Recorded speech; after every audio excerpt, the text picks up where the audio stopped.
I was barely 20 years old the first time they handed me the hose and said, "Charge in." The building was on fire, flames coming out from every side, smoke.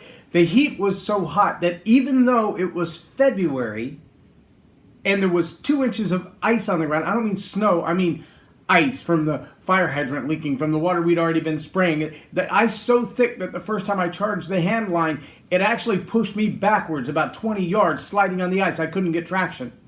But the heat was so intense that once you got within 50 feet of the building, the ice was melted. It was dry asphalt. It was melting the ice, drying it to steam, and evaporating into the air. The concrete was dry. That's how hot this fire was. And we were being told, get in there, go fight that fire.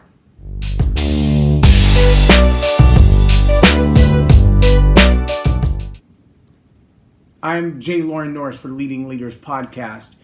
And I want you to understand the power of confidence is the power you need to take action.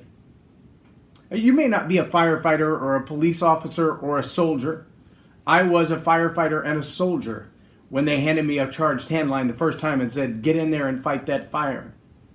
Over the next 5 years, we drug bodies, we drug dummies, we drug everything else you can imagine out of burning airplanes and burning houses and burning cars, and the list went on. And even still, I volunteer as a firefighter in the community where I serve, and I pulled bodies out of burning cars. But see, it's not the fear of the fire that drives me. It's the confidence that I've been trained to do what I do well. That I know how to get in, that I know how to get out. I know how to get someone to safety without injuring them further. Those are the things that I'm trained in, and that training brings me confidence. The confidence to do what I'm trained to do.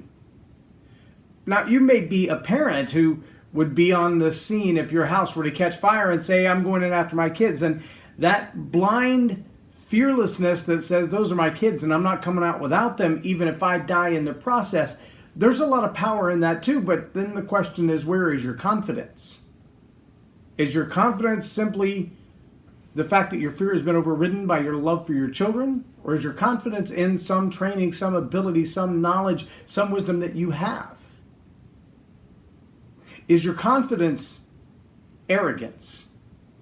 There are a lot of people who say, I can do that, although they've never tried before. It's never been proven. They've never really tried it at the highest level. They've never competed against anybody else to see, well, can I do it well? They're just convinced in their mind, I can do this, and they've never been tested. You'll find leaders throughout life who are on both ends of that spectrum.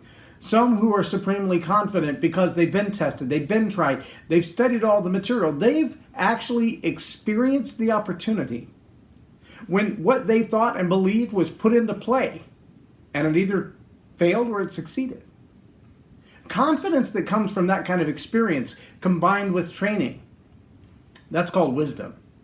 When you have knowledge and experience together, that's called wisdom. It's not just what you know. It's what you know that's been tried and tested. Now, there's a lot of power when you're working with a mentor, when you're working with a coach, when you're working with a trainer who can say to you like the Sherpa, listen, I've been up that mountain before, and I know where the pitfalls are. I know where the crevices are that will eat you alive. And if you'll listen closely, you can have my wisdom, my knowledge with my experience embedded in you, and then your confidence can be built on the same knowledge and experience that I've lived my life with. That is a huge, huge step up for most people. But when you have arrogance that leads to your confidence, rather than wisdom that leads to your confidence, you will find yourself not only failing because you attempt what you're not ready for, but you'll find yourself failing because there will be a moment where the demand for your action is greater than the confidence that you've conjured up. A confidence that's based on fake knowledge or false knowledge or untested knowledge. A confidence that's built on arrogance, that's built on hubris, rather than the real live knowledge, tested experience, wisdom. Confidence that's not based on wisdom is going to fail you. And when it fails you, you'll fail to take action, or you'll take the wrong action, and then people can really get hurt. I have a story for that too, but I only have 6 seconds left, so I'll have to save cutting off the pilot's legs for another time. I'm J Loren Norris with Leading Leaders Podcast for Tell It Like It Is TV. Have a blessed day.